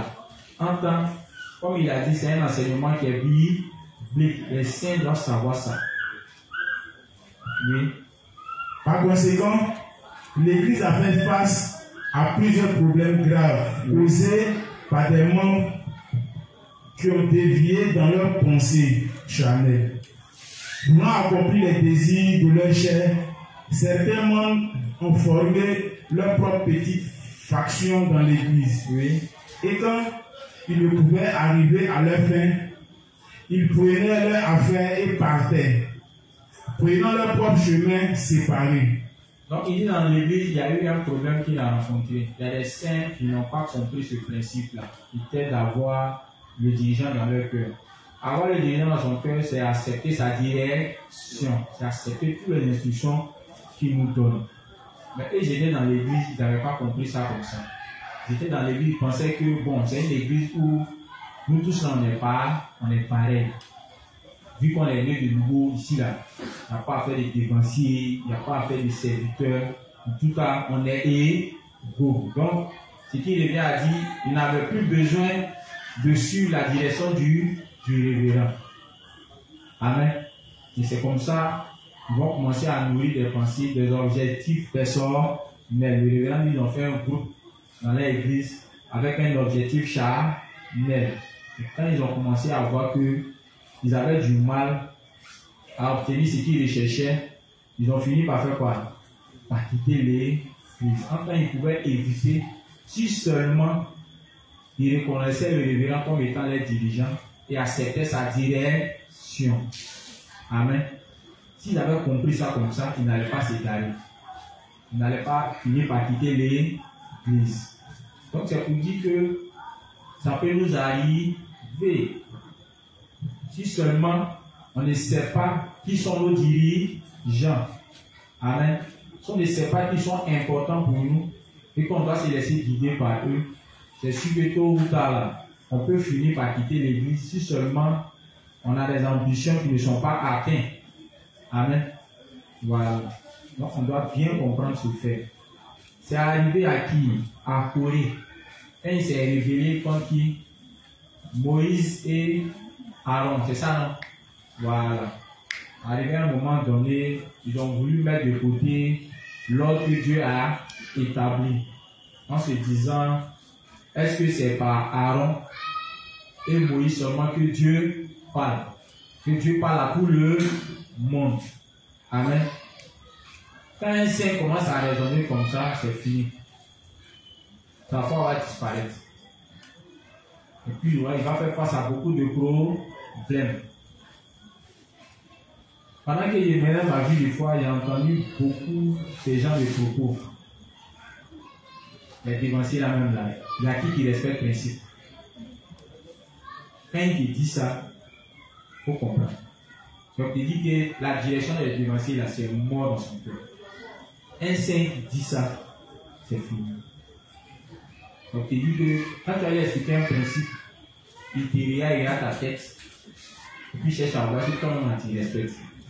S'il dit ça, ça veut dire qu'il rejette, il ne s'examine pas. Donc quand c'est comme ça, c'est pas bon. C'est quelqu'un qui suit beaucoup ses pensées. Même si le serviteur n'obéit pas, ou bien ne met pas le principe en pratique, mais est-ce que c'est mauvais d'enseigner ça? S'il enseigne, c'est pas qu'il est d'accord, mais c'est parce qu'il estime que c'est la vérité. Amen.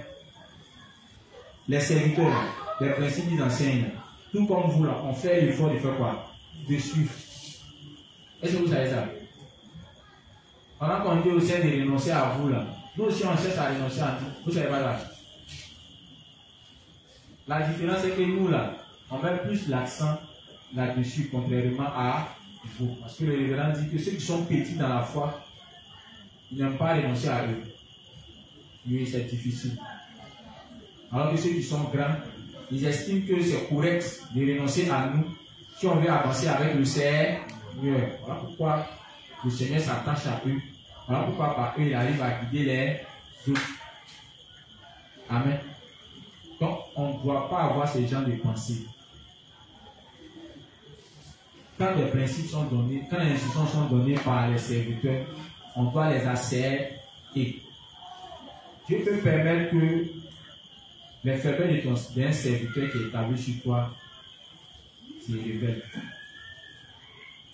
Par exemple, ils ont attrapé le serviteur peut-être avec une soeur, ils ont été déposés dans un couloir, et puis toi tu as su ça.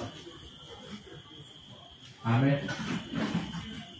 Dieu peut permettre ça pour des raisons.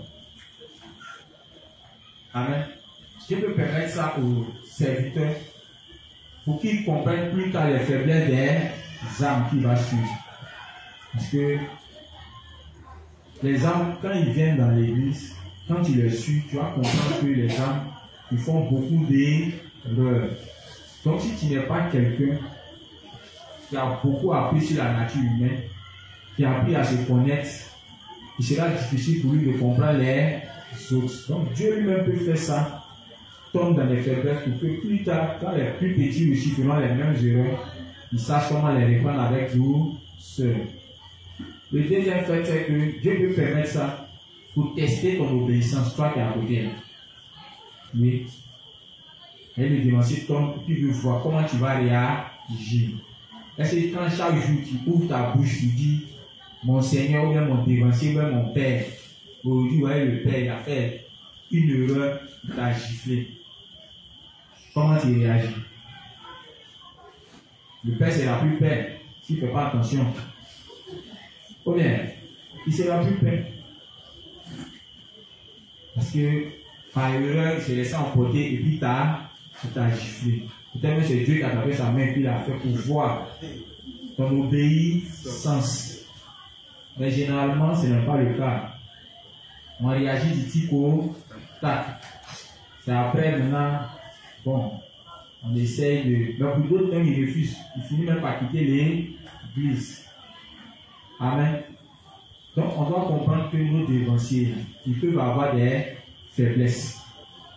Mais ce n'est pas ces faiblesses-là qui doivent nous amener à ne plus les accepter dans nos cœurs comme étant des dirigeants. À partir de l'histoire des juges, là, on doit comprendre que sans les dirigeants, notre vie de foi prendra fin. Parce qu'il n'y a pas un autre moyen par lequel Dieu nous guide. Il n'y a pas autre moyen. Même quand on dit d'être venu à l'église, c'est pas être dans l'église, il y a des dirigeants. Donc, si eux là, ils ne font pas partie de ta foi, des bases de ta foi, si tu ne les fais pas confiance, si tu n'acceptes pas les directions, considère que tu ne vis pas par la foi. C'est tes pensées que tu suis. Parce que c'est uniquement que par les serviteurs que Dieu nous parle. C'est par eux que Dieu nous guide. Donc ne pas les accepter dans nos cœurs, ce n'est pas accepter qui. Dans la Bible, là, il est arrivé que le peuple d'Israël s'est rébellé contre qui? Contre Moïse, non? Quand Moïse allait voir Dieu pour lui dire, ah, le peuple d'Israël là, il me rejette, moi Moïse. Dieu a dit quoi? C'est pas toi qui rejette, hein. C'est moi-même qui rejette. Pourtant, Moïse disait que c'est lui le serviteur que le peuple rejette. En tant que Moïse n'est rien dans cette affaire. Moïse n'est que le représentant de Dieu. Il n'est que le canal par lequel Dieu parle. Donc, s'il rejette les paroles de Moïse, mais c'est les paroles de Dieu, puisque les paroles de Moïse là, c'est les paroles de Dieu qui fait quoi? Qui communique. Donc, refuser les paroles de Moïse, refuser les paroles d'un dirigeant ou d'un serviteur ou bien d'un prédécesseur, c'est refuser la parole de Dieu. Or, si tu refuses la parole de Dieu, est-ce que tu vis par la foi? Tu ne vis pas par la foi. Et ta petite foi qui reste finira par disparaître. J'ai mal par moment quand j'entends les nouvelles de certains justes dans les zones où le dévancé lui-même donne les instructions, et puis le lendemain il vient, le juge fait ce qu'il veut. Si tu vis comme ça ta foi, tu ne vas pas prospérer. Ce que tu cherches dans l'église, tu ne vas pas avoir. Amen. Tu ne vas jamais avoir. Quelle que soit ton intelligence, quelles que soient tes capacités, quel que soit le don que tu as, ça ne va pas aller quelque part. Amen. Dieu travaille autour d'un ordre. Et en parlant de cet ordre, il nous parle d'accepter la direction des serviteurs. Sans serviteurs, c'est compliqué. Amen. Retenons ça bien dans nos têtes. On doit accepter la direction des serviteurs, de nos dirigeants. En parlant des dirigeants, il y a les apôtres et nos pères dans la foi qui nous ont laissé des instructions. On doit les suivre parce que c'est nos dirigeants. Le révérend même qui nous aujourd'hui nous guide là, au travers de ces livres-là, il les a acceptés dans son cœur comme étant ses dirigeants. La preuve en est, c'est leur enseignement, là, les versets bibliques là, qu'il essaye d'expliquer, c'est ce qu'ils ont tout fait des sermons. Il n'a pas fait comme Kakoubouli dans ça là. C'est un rétroviseur, c'est les choses anciennes. Il faut qu'on vienne à les nouvelles choses. Il continue toujours de suivre les orientations. De même, nos prédécesseurs dans l'église, à commencer par pasteur et inspecteurs et autres, ils ont suivi aussi les instructions de qui? Du révérend. Amen. Ils l'ont accepté comme étant les dirigeants. La preuve en est, c'est les paroles du révérend qu'on lit. Amen. Ce sont ses instructions. Tout ce qu'il nous dit de faire, c'est ce qu'on essaie de suivre, c'est ce qu'on essaie de communiquer à toute l'assemblée. Amen. Le révérend, si on suit ça, on sera béni corps et esprit. Mais si on pense que c'est les paroles d'un homme et qu'on ne doit rien faire avec, bon, de toutes les façons, je le répète encore, nous on aime les conséquences pour encore faire grandir notre foi. Tu peux désobéir, nous on est là, on va prendre ton expérience aussi. Ouais, ça nous aide à renoncer. En tout cas, moi pour ma part, il y a déjà assez de problèmes donc je ne vais pas encore rajouter. Je suis désolé. Amen. C'est l'instruction du révérend. Mais l'église, nos dirigeants, vous les voyez, non? C'est ce qu'ils suivent, c'est ce qu'on enseigne. Amen. Donc, de même, on doit aussi écouter ce qu'il nous donne comme instruction, sachant que ça vient de Dieu, ça vient de ses serviteurs. On doit essayer de suivre. On n'a pas dit, comme au temps de la loi, on va suivre ça à la perfection. Dieu même est conscient qu'on fera des erreurs. Mais ce qui recherche, c'est est-ce qu'on a la volonté? Est-ce qu'on tape pour tout là? Est-ce qu'on s'examine? Est-ce qu'on demande l'aide à Dieu pour être comme le principe de monde? Si ce n'est pas le cas, ça veut dire qu'on n'a pas encore accepté la direction des dirigeants. Amen. Ok. Sur ce, il est déjà 21 heures beaucoup. 20 minutes. On va se limiter au seul principe là, sur le nouveau point. demain, on va continuer. Amen. Donc, le responsable a dit, celui qui fait sur les véhicules de l'église va terminer avec la prière. Ah, c'est un okay. Donc ensemble, nous allons vraiment confier le reste du temps au Seigneur. Seigneur, nous te remercions pour ce moment. Nous te disons merci encore d'avoir mis un serviteur au niveau de ton église et de mettre à cœur de nos pays. Merci de ce que tu permets que chaque saint ici présent, ainsi que moi, nous obéissons à tous nos devanciers, à tous tes serviteurs que tu as mis au devant de nous. Et tu permets à chacun de voir le bénéfice d'enseignement et croire et accepter ces paroles comme des paroles qui viennent de toi directement. Nous te confions le reste de la soirée, réaccompagne chacun chez lui, permet que nous avancions et sauve chacun chez nous à la maison et donne la force à chacun de nous d'être là demain pour la suite de l'enseignement. C'est au nom de Jésus-Christ qu'il est prié. Amen.